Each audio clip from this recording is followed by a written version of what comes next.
கிறிஸ்துவுக்குள் அன்பான சகோதர சகோதரிகளே, உங்கள் அனைவருக்கும் என் இனிய காலை தின வாழ்த்துக்களை தெரிவித்துக் கொள்கிறேன். இந்த நாளிலும் கூட இன்றைய வேத வார்த்தை சங்கீதம் எழுதின புஸ்தகம் 145 அதோடைய 18 இப்படியாக சொல்கிறது. தம்மை நோக்கி கூப்பிடுகிற யாவருக்கும், உண்மையாய் தம்மை நோக்கி கூப்பிடுகிற யாவருக்கும் கர்த்தர் சமீபமாய் இருக்கிறார். ஆமாங்க. ஸோ இந்த காலை வேளையில ஆண்டவர் ஒரு அழைப்பு கொடுக்கிறார். நீங்க என்னை நோக்கி கூப்பிடுங்க. உண்மையா என்னை நோக்கி கூப்பிடுங்க. ஒருவேளை நீ கேட்டுக்கொண்டு இருக்கிற என் அன்பு சிறு பிள்ளைகளா இருந்தாலும் சரி, வாலிபர்களா இருந்தாலும் சரி, வயதானாலும் சரி, எல்லாருக்குமே ஆண்டவர் இந்த காலை வேளை நீங்க என்னை நோக்கி கூப்பிடுங்க.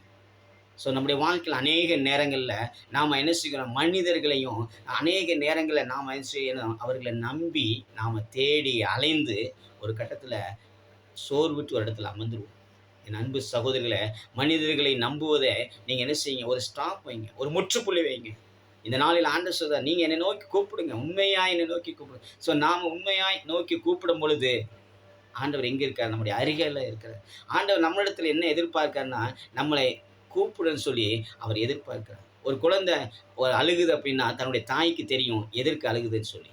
ஸோ ஒருவேளை நம்முடைய வாழ்க்கையிலையும் அநேக ப்ராப்ளங்கள், அநேக பிரச்சனைகள். ஸோ இந்த பிரச்சனைக்குள்ள யார் எனக்கு விடுதலை தருவா? ஆண்டவர் சொல்றார், இன்றைக்கு விடுதலை உண்டு, இன்னைக்கு ஒரு மாற்றங்களை உண்டு, இன்னைக்கு அவர் ஒரு பெரிய ஒரு விடுதலை ஆண்டவர் தர போதுமானவர் இருக்கிறார், அற்புதங்களை செய்ய போதுமானவர் இருக்கிறார்.